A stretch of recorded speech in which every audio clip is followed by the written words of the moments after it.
Aventure encore parce que la moitié des 200 concurrents qui s'étaient inscrits sur ce très long parcours, regardez-le, 10 000 km qui constitue la course, le rallye Paris-Dakar, la moitié de ces concurrents ont abandonné bien avant l'arrivée, qui a été jugée pour le premier d'entre eux avant-hier. C'est une aventure encore parce que nous avons voulu voir de l'intérieur ce qu'était une course de cette dimension, faite de désert, faite de panne, faite de pistes, faite de sommeil à la belle étoile, faite de rêves aussi, dans ce splendide paysage africain qui se révèle, vous allez l'observer, parfois assez dangereux. C'est une aventure parce que, pour décrire tout cela, nous avons placé une voiture aux couleurs de V3 dans cette course. Une voiture pilotée par deux femmes, Martine Régnier et Catherine Dufresne, qui est pilote et aussi surtout journaliste. Cet équipage a été suivi par une équipe du V3 Nouveau Vendredi. Voici le document qu'il vous rapporte tout frais, regardez-le.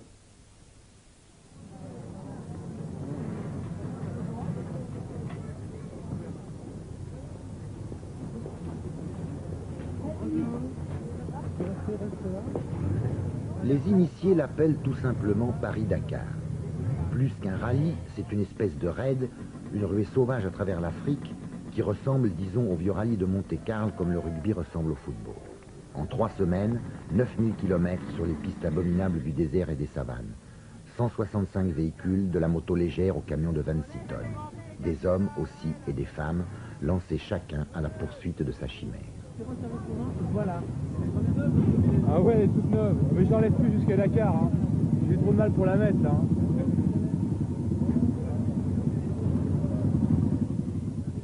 Les adieux avant la croisade. Admiration, mais aussi inquiétude. Loin de la tour Eiffel, 1000 traquenards brutaux attendent les dévoreurs d'Afrique.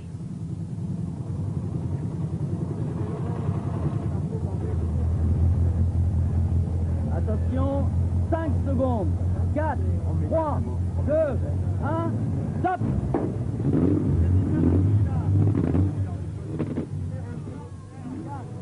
3, 2, 1, stop! 3, 2, 1, stop! 2, 1, stop!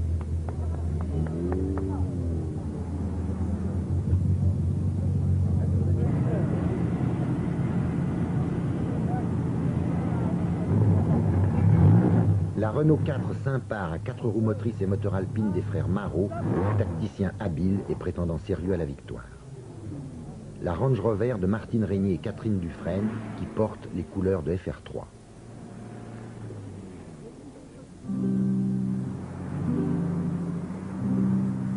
Jusqu'au port de Sète, où les concurrents vont prendre le bateau pour Alger, le parcours de liaison est à peine un hors-d'œuvre. Du goudron plat avant le sable et le roc. Le soleil froid de l'hiver européen avant la fournaise du désert. Le code de la route avant le déchaînement absolu.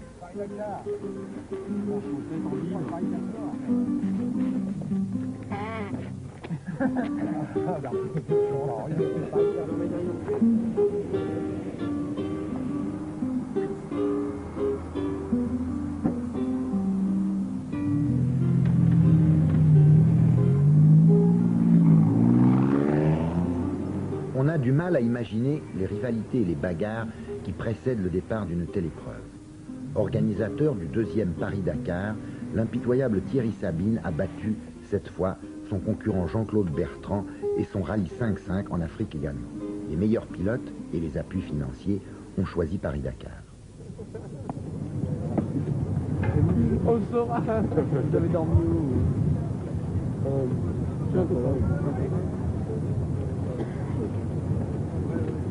Vous savez de couchage, j'ai dépensé. Encore un sursis. Une journée à bord du paquebot Tipaza, c'est du temps pour réfléchir, pour espérer, pour avoir le trac avant le grand saut.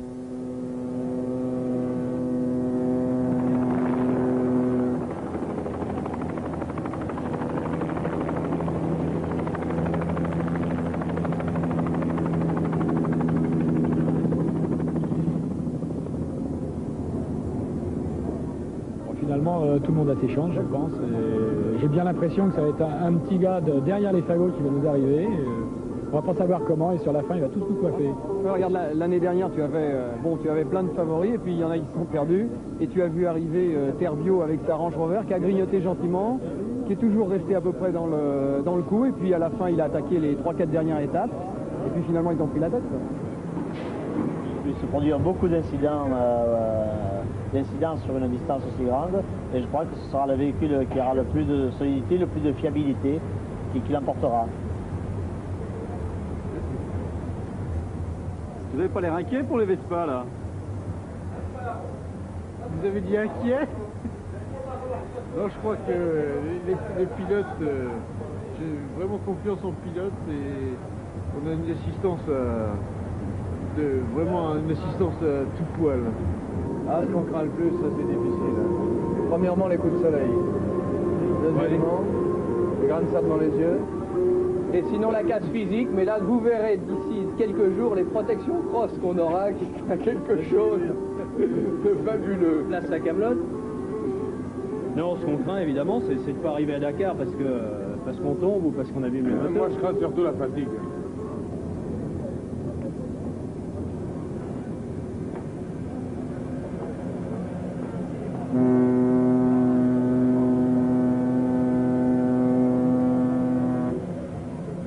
Chargé de pilotes et de véhicules en tout genre, le paquebot entre dans le port d'Alger.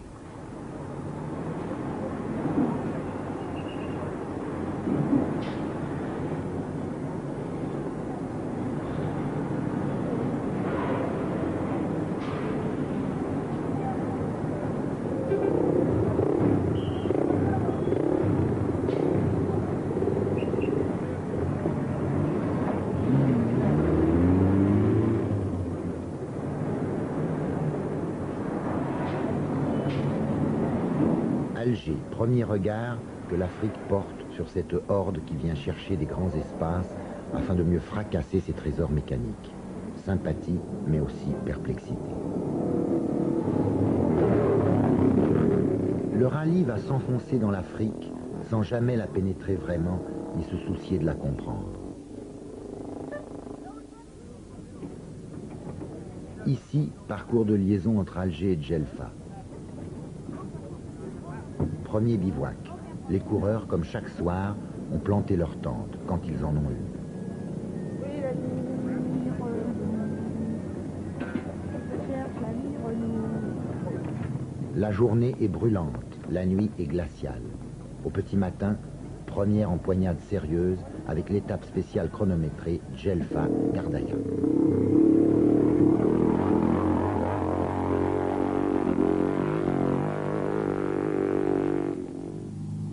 Les motards font leurs propres traces, sentent la piste sous leurs pneus comme un skieur la neige sous ses spatules. Ils ne font qu'avec leur machine. Moins rapides sur le plat que les 4 roues, ils passent mieux en terrain difficile.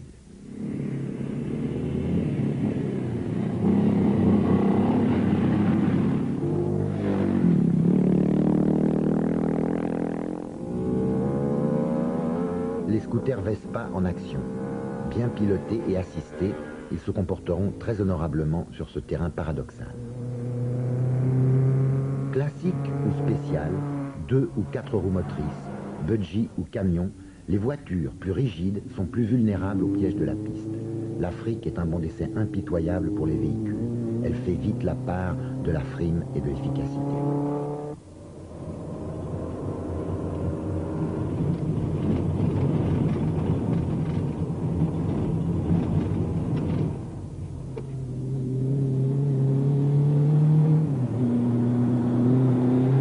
Range Rover de FR3 en difficulté. C'est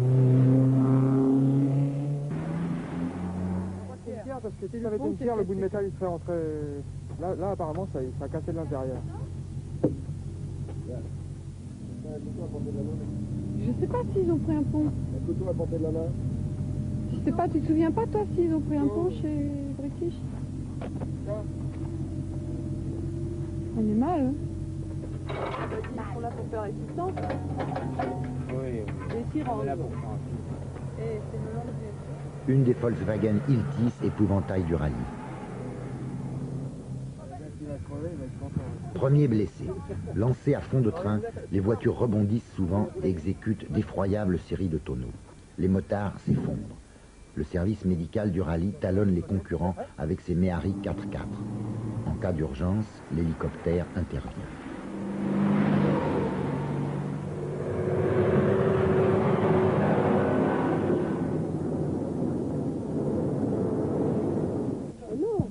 Arrivée de l'étape spéciale, le barbu en belle combinaison bleue et l'organisateur Thierry Sabine, la jeune femme aux longs cheveux et Madame Sabine. De toute façon, le contrôle, il a été ouvert. Le dernier, on l'a pointé à je sais pas quelle heure. Nous, il a été ouvert. La vieille voiture est arrivée à 23h30. Qu'est-ce qui... Mais remarque, c'est toujours le même. C'est lui qui n'avait pas son feuille de départ à Paris. Gardaïa, la légendaire cité du Mzab.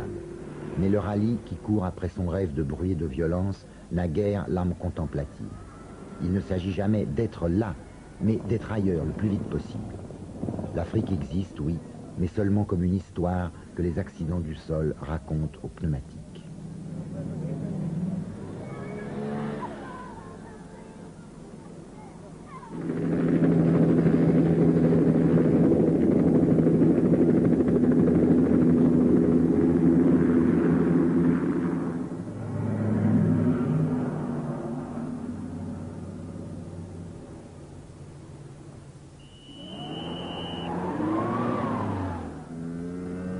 Encore les Vespa 200 cm3.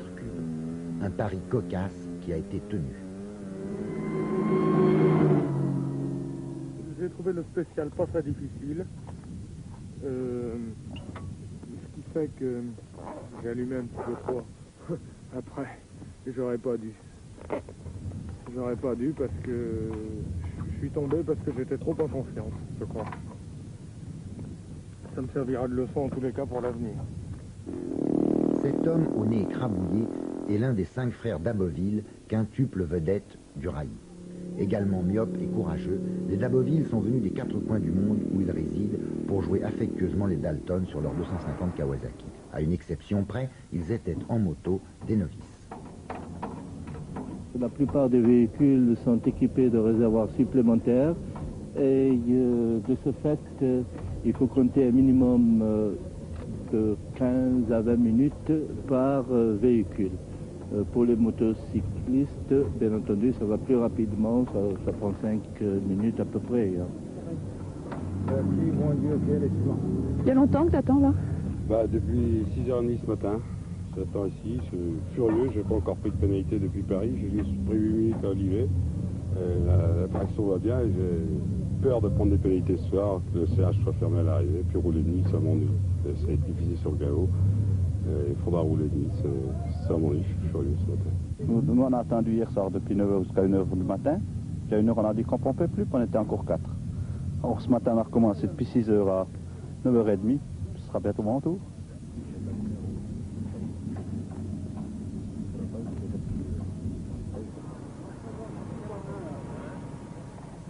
La nuit, pour les concurrents qui disposent d'une bonne assistance d'usine ou privée, c'est fait pour dormir. Les amateurs modestes, eux, doivent faire de la mécanique malgré leur épuisement. Les nerfs se tendent, l'organisme s'épuise au fil des jours.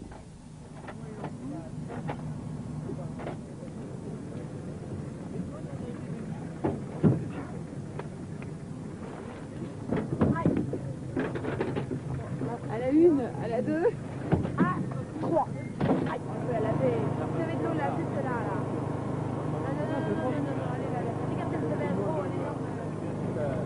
Bon, attention, c'est chaud.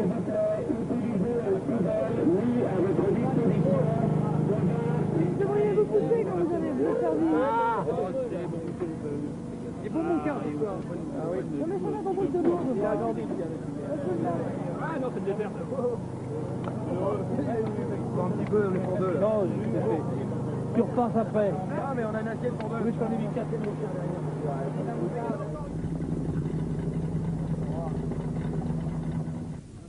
Un robinet pour 530 candidats.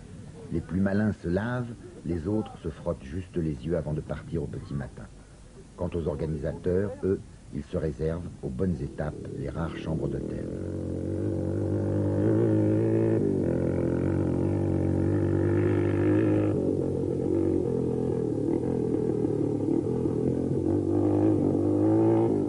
autre client sérieux, Hubert Auriol, comme son équipier Fenouil, court sur une BMW transformée par l'usine en tout-terrain. 170 km/h en pointe. Un superbe camion Push Pinzgauer à 6 roues motrices assure l'assistance, le luxe.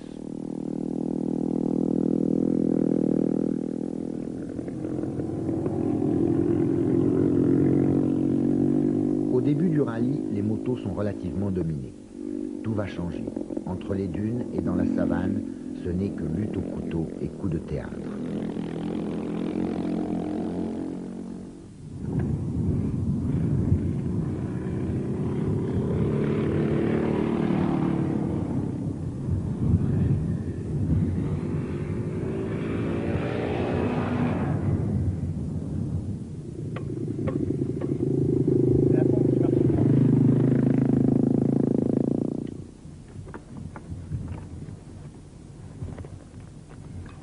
C'est la première fois que tu crèves aujourd'hui? Première fois, et j'espère la dernière. Donc ça va, c'est pas que ça se fait, hein? Comme ça, l'intérieur.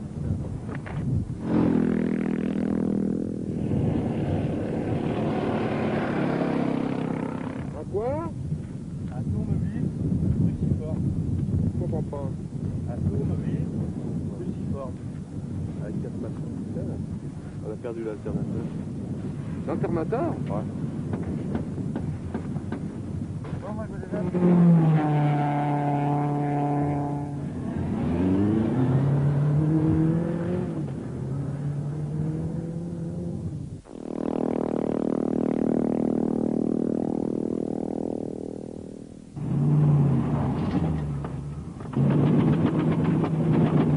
On va passer les plaques. Ok. Rien à faire, faut les remettre.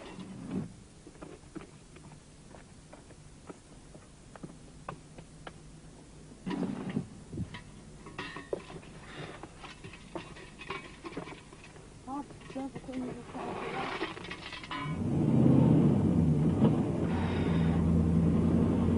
T'arrêtes tout dans le sable. Ah bah non. On roulait très bien, et puis on s'est fait embarquer dans le sable, et comme la voiture est relativement lourde, fait près de 3 tonnes, Michel Diallo qui pilotait a eu du mal à la maintenir, et puis à un moment donné, la voiture est partie sur 2 roues, et puis on s'est enveloppé dans 2 tonneaux, puis c'était terminé. Vous n'êtes pas trop blessé, ça va? Michel Diallo a l'air un petit peu sonné. Moi j'ai des nions un petit peu partout, mais enfin c'est pas méchant. J'espère que j'ai un petit peu mal dans le dos surtout, mais c'est tout. C'est bête de... C'est bête d'être handicapé comme ça. On va pas finir, on fera rien, on saura rien de la voiture qui était là plutôt à titre expérimental. On voulait savoir ce qu'elle avait dans le ventre. Ça me tire dans les épaules. Hein. Ah, oui. Visiblement, il habitait à cet endroit-là, mais il a fait un saut en plastique. Il est un peu amoché, il est un peu cassé, mais c'est pas trop grave. Il est pas mort. Cela dit, la déformation de la caisse a vu aussi l'arceau, effectivement. Hein.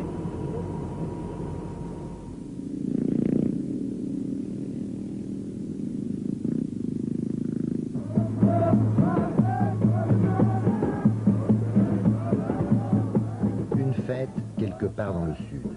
Partout, l'accueil africain est chaleureux.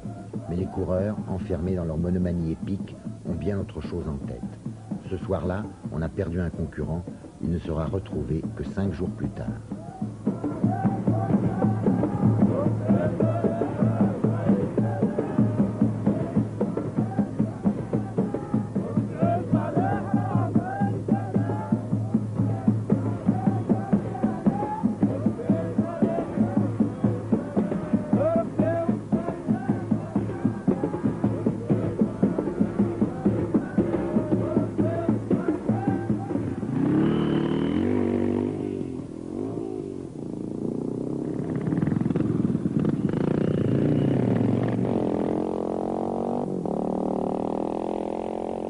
Encore une étape spéciale. Les jours ont passé.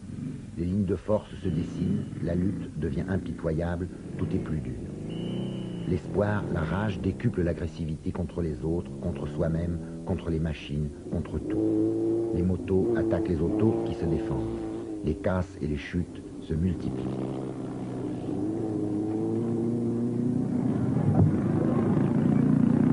frère d'Aboville a valsé dans le fèche-fèche, le sable mou et fin comme de la farine. Les autres d'Aboville l'entourent comme un seul homme.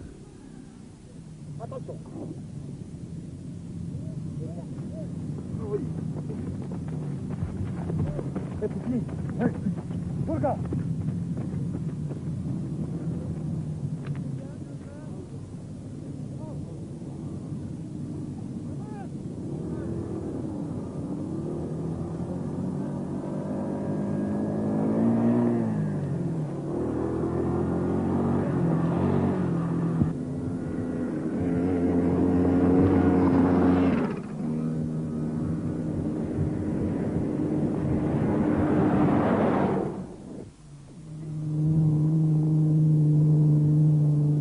Range Rover de nos amis de France Inter et de TF1 a effectué 2 tonneaux par jour, 2 jours de suite.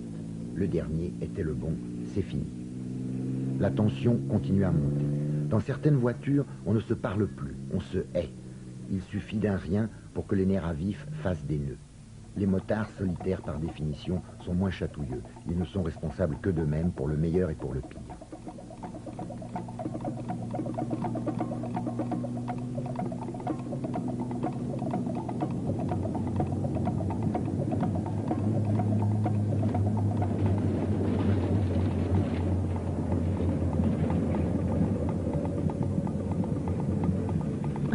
Plus heureux, celui de cette Volkswagen Iltis qui galope dans la savane.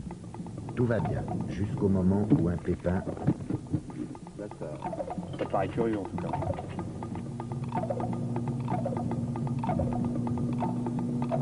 Il y a d'allumage, ça me paraît... A priori, il y en a. C'est bête parce qu'il marchait bien. Encore plus dur au fil des jours et de la fatigue. Les étapes spéciales de la boucle du Niger jouent les juges de paix. Casse, crevaison, sable mou, traces perdues, les machines souffrent, les hommes aussi.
S'il y a des mecs qui savent démonter des pneus dans le coin, qui regardent ton film, ils vont dire qu'est-ce que c'est que c'est rigolo, avec sa clé de 14.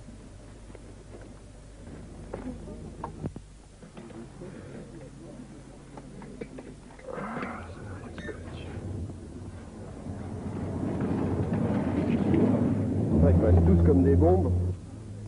Il y a de quoi se laver à ton bout. Non, non, non. Je vais arriver à Dakar. Puis je vais me baigner à Dakar. Et puis je serais bien content d'avoir amené ma moto jusqu'à Dakar, ce sera déjà pas mal. Parce que se placer c'est bien, mais quand on a peu de cul au départ, c'est fini après, c'est avec des professionnels. Enfin que des professionnels, beaucoup trop de professionnels pour moi. Mais c'est bien, hein, je suis pas contre. Pour la Citroën CX d'André Costa et Alain Corollaire, c'est fini. La voiture rejoindra Bamako par le Niger sur un radeau.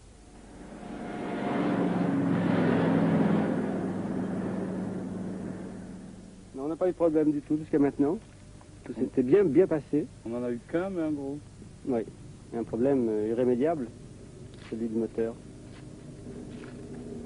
Ouais, même mon ami s'est blessé. C'est quand même incroyable. Je mets des pansements à cause des mouches. Inquiet, mais... Oh, on remontait comme des bêtes. Y a rien. Ici, là? Ouais, comme ça. Hein? Ouais. Comme ça? Ouais. Allez. Bon. Il y a encore quoi, 400 km 300... 370 320, je veux dire. N'essaye pas de me démoraliser. Il y avait combien en tout? 570. Hein 470 570. Ah non, merde. On a bien marché. C'était assez facile le début quand même. Ah oui?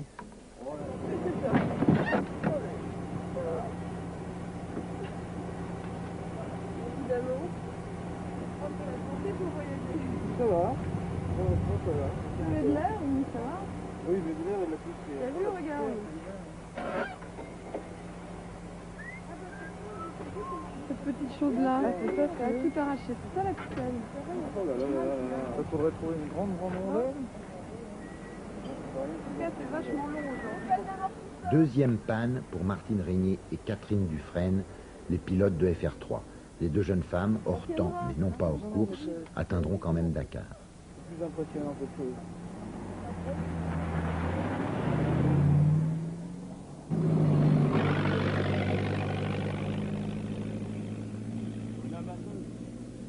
C'est fini là? Pour nous, ah oui, c'est fini là. Oui. Ah, pour nous, c'est terminé. Bonsoir. Bonjour, ça va? Ça va? Ça va très bien.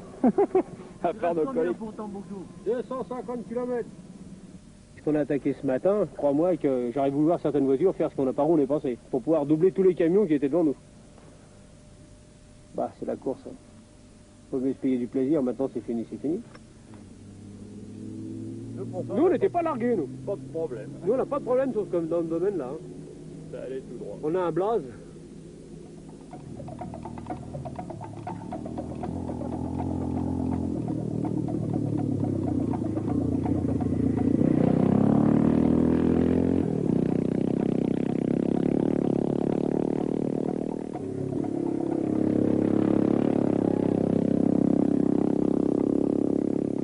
Pour les coureurs, l'Afrique n'est qu'un vide, un espace à dévorer.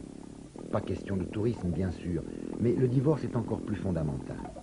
Les frénétiques casseurs de métal bousillent des trésors mécaniques qui feraient vivre un village de brousse pendant un an et s'en réjouissent. L'Afrique vit lentement, dans un temps continu et souple. Les machines folles, elles, mélangent vertigineusement les secondes et les kilomètres. Étrangeté absolue pour les uns comme pour les autres.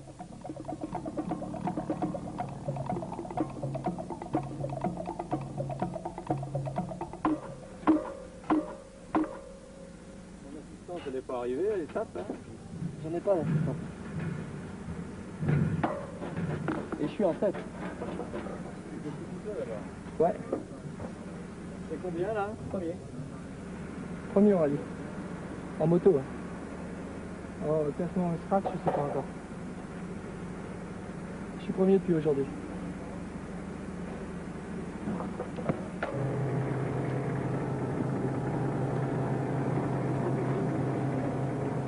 Bon, là, on a perdu, on a attendu le camion qui nous a redonné des pièces, quoi, hein. On a perdu à peu près 3 heures encore aujourd'hui. Ça fait quand même assez loin. On doit retomber aux alentours de la 15e ou 20e place. Oui, je pense remonter. Oui. Gagner, ça devient de plus en plus difficile maintenant, mais terminer peut-être en être en premier, peut-être.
Le grand règlement de compte entre les voitures et les motos n'est pas encore consommé. Les 4 roues motrices sont en tête du classement et s'expliquent entre elles pendant les 3 spéciales de la boucle du Niger. Gao, Mopti, Tombouctou. Christophe Neveu, le frère du jeune motard Cyril, fonce droit devant lui au volant de son puissant pick-up Range Rover Turbo. Véritables rats du désert, les frères Marot faufilent leur légère Renault 4 Saint-Par à l'écart de la piste, flairent le terrain et choisissent leur propre itinéraire. Les deux voitures talonnent et inquiètent, les terribles Volkswagen Iltis les obligent à forcer l'allure. Mais, merveilleusement pilotés, somptueusement assistés, des rapides Allemandes tiennent tête. Quant aux motards, ils attendent l'heure des estocades.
Oh, négatif, hein, il y a 5 voitures qui sont arrivées à la table.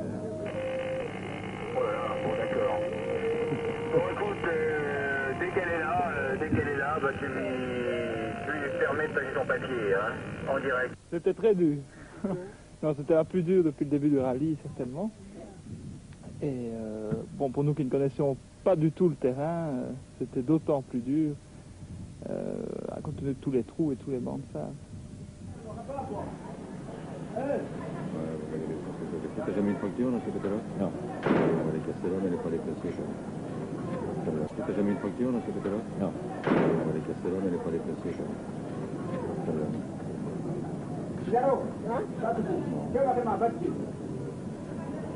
On va voir où on se trouve.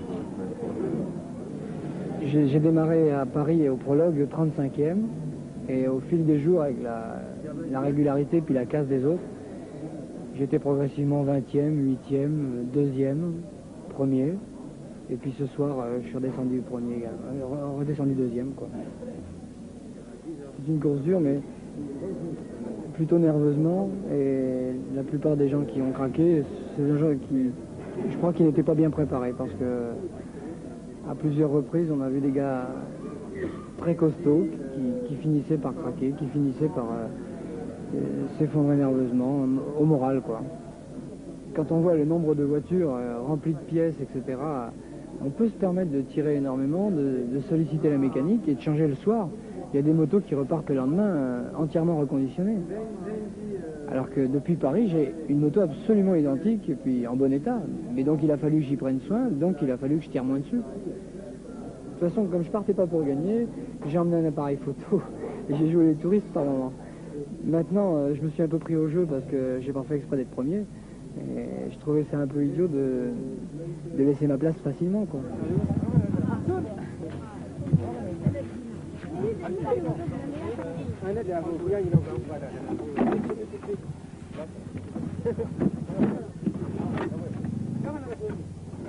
Relâche à Kolokani, au Mali.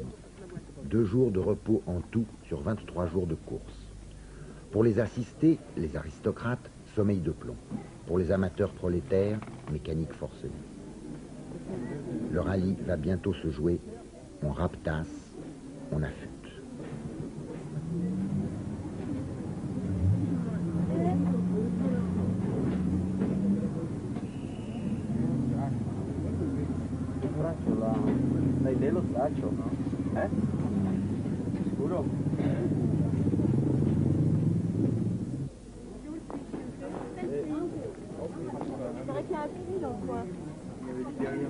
Non, on m'a dit par là. Il est l'eau, l'eau. L'eau. L'eau pour se laver. Pour se laver. Mais bon, il y a un puits. Là. Merci. Attends, je me suis perdu. Je fais 50 km de plus aujourd'hui. Mais au classement général, je ne sais pas. En 2 roues motrices, j'ai perdu la première place.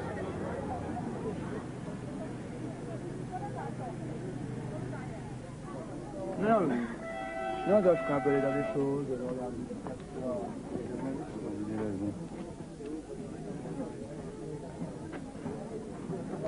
Demain, c'est le fèche-fèche, ça va faire mal. Il va y en avoir partout, partout, partout. C'est de la véritable farine. Ouais. Il y a 2 jours, c'était pas terrible, j'ai chuté, mais... Aujourd'hui, je reprends le poil de la bête, on a un jour de repos. Enfin, un jour de repos, un jour de mécanique, quoi.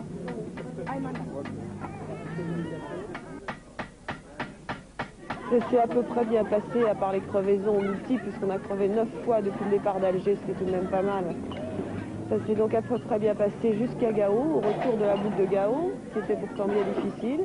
Puis entre Gao et Niamey, alors là, tout a cassé, puisqu'on a recassé pour la 2e fois le pont arrière, qu'on a cassé le circuit de freinage, enfin qui s'est coupé brutalement, que la direction avait du jeu, et que la cloche d'amortisseur a recassé aussi pour la 2e fois.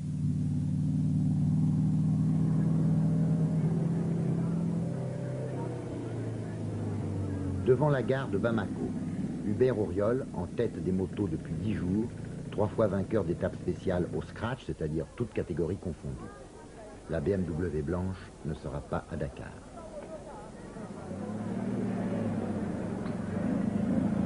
Qu'est-ce que tu fais? Tu t'en vas là? Bah oui, malheureusement, c'est fini. Bon, il s'est passé un truc vraiment stupide qui n'aurait jamais dû se passer, mais qui peut arriver malheureusement pendant la course.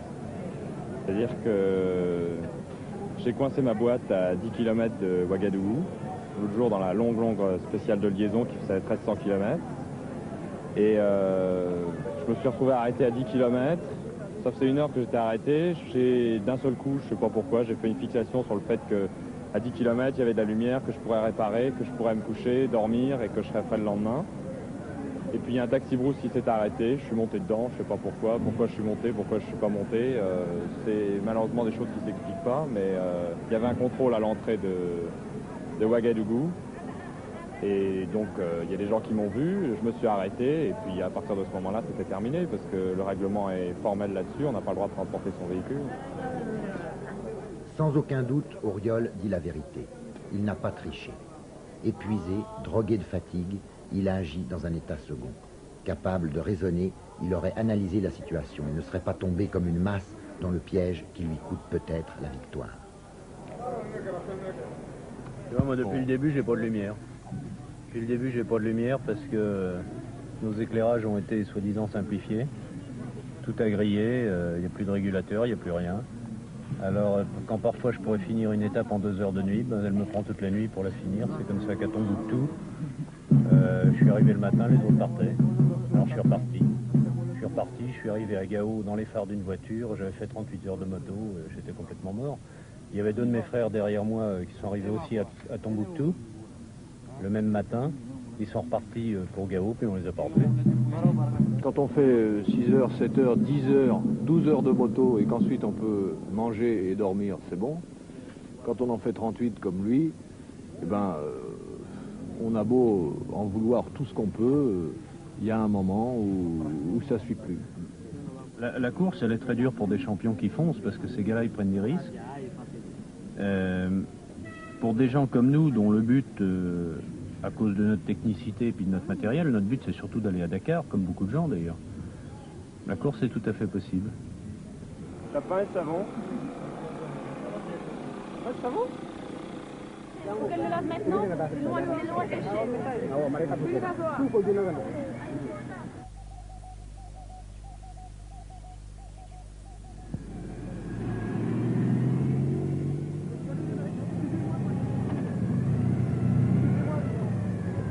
Pas de trou de cailloux en plein milieu? Non, non, pas pour l'instant. Hein. D'accord, merci, on y va alors. De tous les concurrents, là, comment vous organisez? Comment c'est organisé? Ben, on se place en poste fixe à l'avance, on parcourt tout le terrain à l'avance, et puis on a des postes fixes réguliers, un certain nombre de méharis sur l'étape, Pour celle de demain, il doit y en avoir 4 à peu près, répartis tous les 75 km en fonction de la durée du parcours. Et comment vous êtes informé d'un incident? D'un incident, alors ça, soit par radio par un des autres médecins, une des autres méharies, soit surtout le plus souvent par les concurrents qui passent devant un blessé et qui nous signalent est-ce que vous êtes au courant qu'il y a un blessé à tel kilomètre. En général, ils ont le relevé très précis du kilométrage. À tel kilomètre, il a ceci, cela, il a l'air de coucher dans l'herbe, très atteint, pas très atteint, etc.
Cette fois, c'est bien l'épreuve de vérité.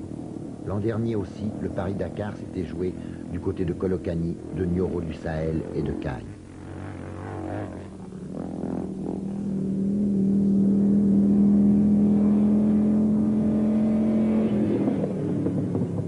Le 19 et le 20 janvier, au cours des 14e et 15e étapes spéciales, en terrain abominablement difficile, les motos attaquent. Elles modulent les obstacles au lieu de s'empaler dessus, comme les voitures lourdes et rigides. Elles palpent le terrain. L'instinct du pilote peut faire des merveilles. Il en fait. Kotulinski, le leader des Iltis et du rallye, s'égare en marge de la piste, perd du temps. Les motos foncent dans la brèche du chronomètre. C'est Neveu qui est passé en tête.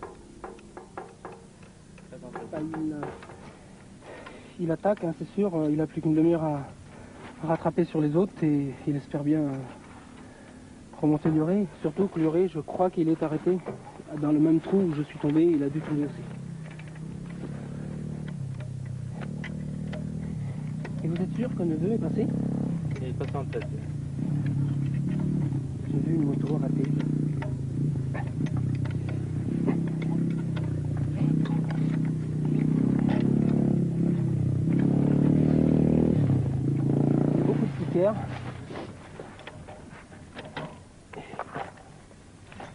Et je l'ai pas revu. Donc c'est qui roule. C'est aujourd'hui ou jamais de toute manière pour lui. Aujourd'hui et demain. Là tu vas attaquer là maintenant là? Oh, je vais essayer de rouler assez vite pour limiter les dégâts avec Fenouille. C'est Fenouille qui t'inquiète là? Oui, il est à 1 heure de moi et 1 heure c'est rien du tout. Il reste plus que l'étape de demain et sur la plage en plus il va 20 km/h plus vite que moi. Il faut que je fasse attention. Il reste 150 km, il faut ce soir j'ai une demi-heure sur Fenouille, pas plus, autrement ce sera dur.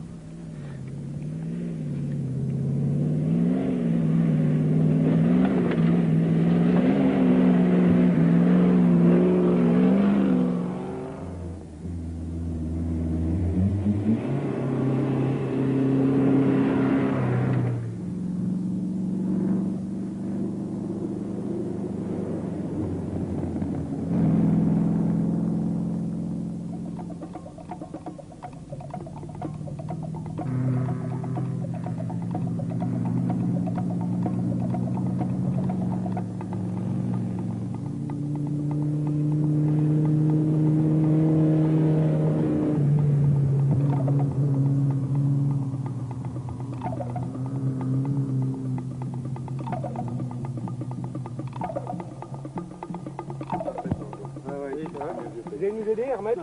Allez. Bon, alors on y va? On y va. Vous venez? Oh! Allez, Bégoud. Vous aider à pousser? Oui. Hein? On a un petit coup là,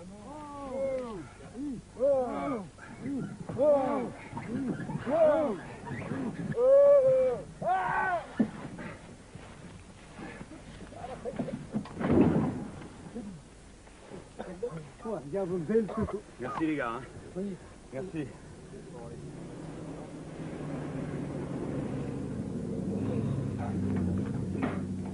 Vas-y, fais tourner, Patrick.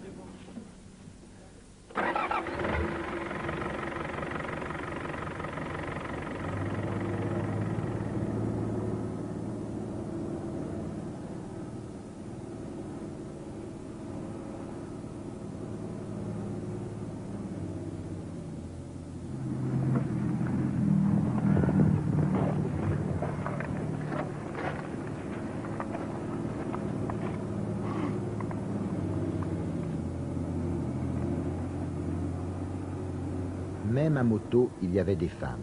Celles-ci, après des dizaines de chutes, des dizaines de rétablissements haltérophiles, s'effondrent. Angoisse, fatigue, solitude, c'est trop. On la remettra bientôt comme un zombie en selle. Elle va retomber, se relever. Elle arrivera à Dakar. Qui a dit que la moto de raid à tombeau ouvert était un grand jeu exclusivement masculin?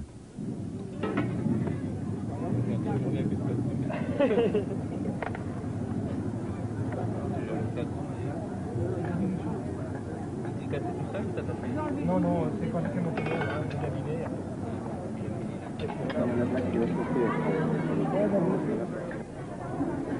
Ça? Comment tu expliques que tu as mis autant de temps là dans les voitures là? Bah, je pense que c'était quand même plus favorisé pour les motos, mais enfin, elles ont dû se perdre quand même beaucoup parce que ça m'étonne que je leur mette 1h30, c'est vrai, mais enfin. Moi, j'ai roulé quand même assez vite. Je comptais rattraper le retard que j'avais surtout sur la moto, mais je comptais pas reprendre l'heure 20 que j'avais de retard sur la voiture. Finalement, je l'ai rattrapé. Tout va bien. Oui, aujourd'hui, j'ai essayé de rouler au mieux. L'étape a été annoncée comme étant une des plus difficiles du rallye.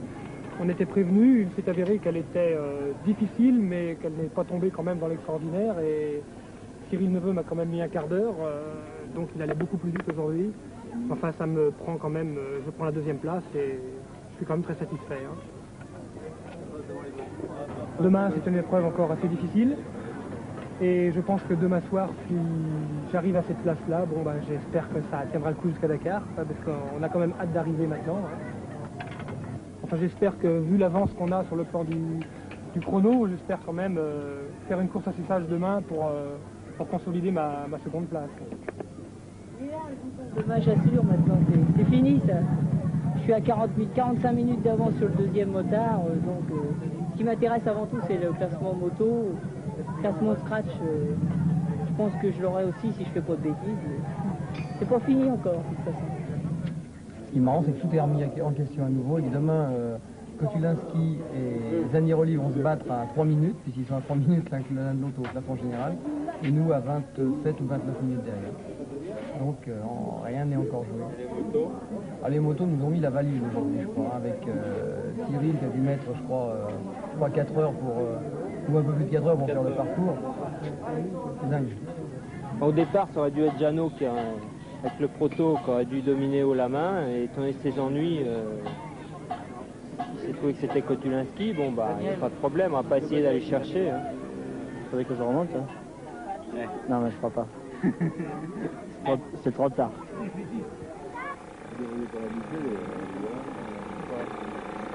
Bon, elle est pas fraîche, mais elle est très bonne. Ouais, mais la chiasse, ça n'a rien à foutre, mon mec. La chiasse, on prend les médicaments, parce qu'on a... Hein? C'est pour la chiasse? Oui. Enfin, la chiasse, on l'a déjà depuis 3 jours. Il reste plus beaucoup de kilomètres, ça marche. On en a eu quand même. Oui, on a cassé une fois perdu. Là, surtout la fatigue physique, on tient plus la moto dans le sang. Alors on tombe, et quand on tombe, on se fatigue, et quand on est fatigué, on tombe, c'est le cercle vicieux. Alors ce soir, on fait pas de mécanique, on dort, comme ça demain, ça devrait marcher. On va casser un petit peu plus la moto, mais au moins on tombera moins. Allez, absorbe. Allez. Une cuillerée pour ton grand frère. En cruciforme, hein. Tiens, il faut mettre le côté plat d'abord pour ouvrir le carter à la petite. Le sélecteur là, non, il est pas. Ouais.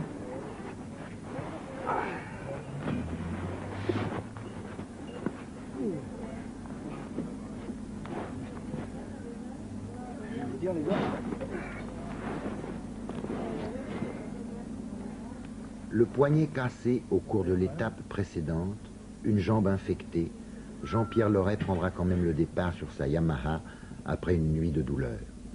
Encouragé et aidé par ses camarades, il finira incroyablement 6e à Dakar, en pilotant d'une seule main.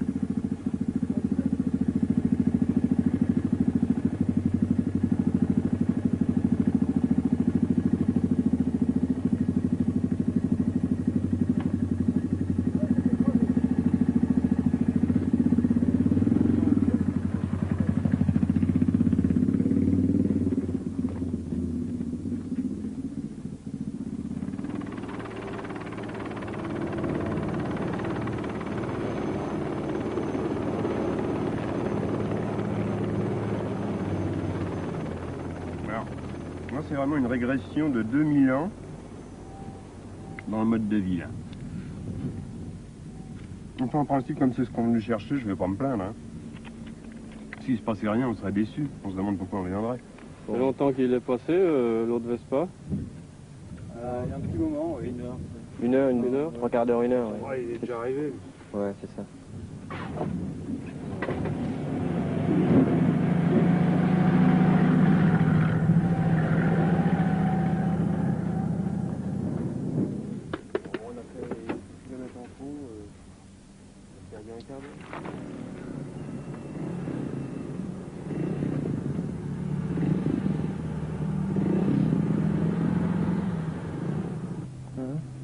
La connerie, faire 9000 bornes puis s'arrêter si près de Dakar. Vraiment bête. J'attends. Bah, j'ai avalé du fèche-fèche avec le moteur. J'ai plus de compression du tout. Je vais attendre un petit peu, peut-être d'ici une demi-heure ça repartira, mais c'est pas la joie. Tu prends une gamelle et quand tu as commencé à en prendre une, t'es sûr que tu vas en prendre d'autres. T'arrives plus à aller assez vite dans cette putain d'ornière. Et en dessous de 50-60, c'est le calvaire, ça avance pas.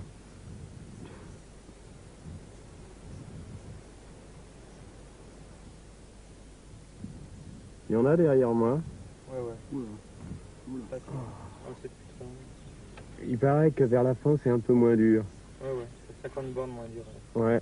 Alors, en gros, il y a encore 30 ou 40 bornes, il y a 1 heure à souffrir. Ouais.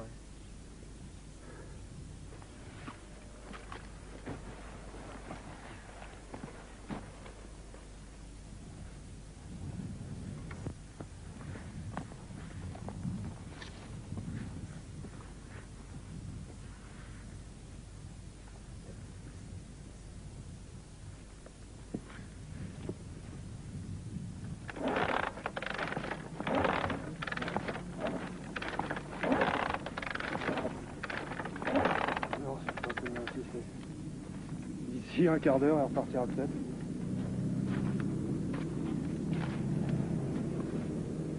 Ce soir à Bakel, il faut se pencher sur le cas de Jean-Pierre Lioré, numéro 80, et sa Yamaha 500 XT.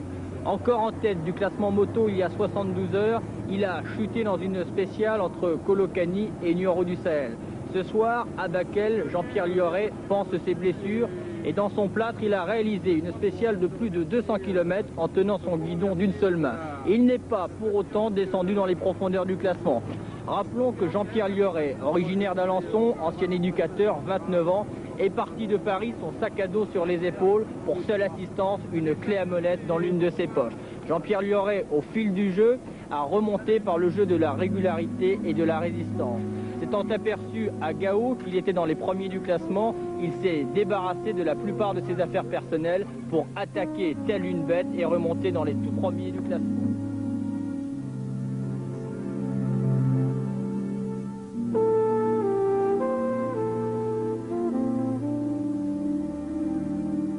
C'est fini. Le sang arrête soudain de bouillir dans les veines. Les coureurs rescapés se frottent les yeux. Ils ont rêvé à quoi? En proie à quel délire? La victoire de l'individu sur lui-même et sur la machine, bien sûr, mais pas seulement ça. Une espèce de vengeance peut-être contre l'automobile devenue un ustensile grotesquement embouteillé. Alors, on l'éreinte, on la casse. Pourquoi pas, après tout? Le plaisir est tellement ineffable. L'année prochaine, on jouera encore à Paris-Dakar. Si les professionnels ne mangent pas, selon la coutume, les amateurs, et si les publicitaires avisés n'étouffent pas les poètes.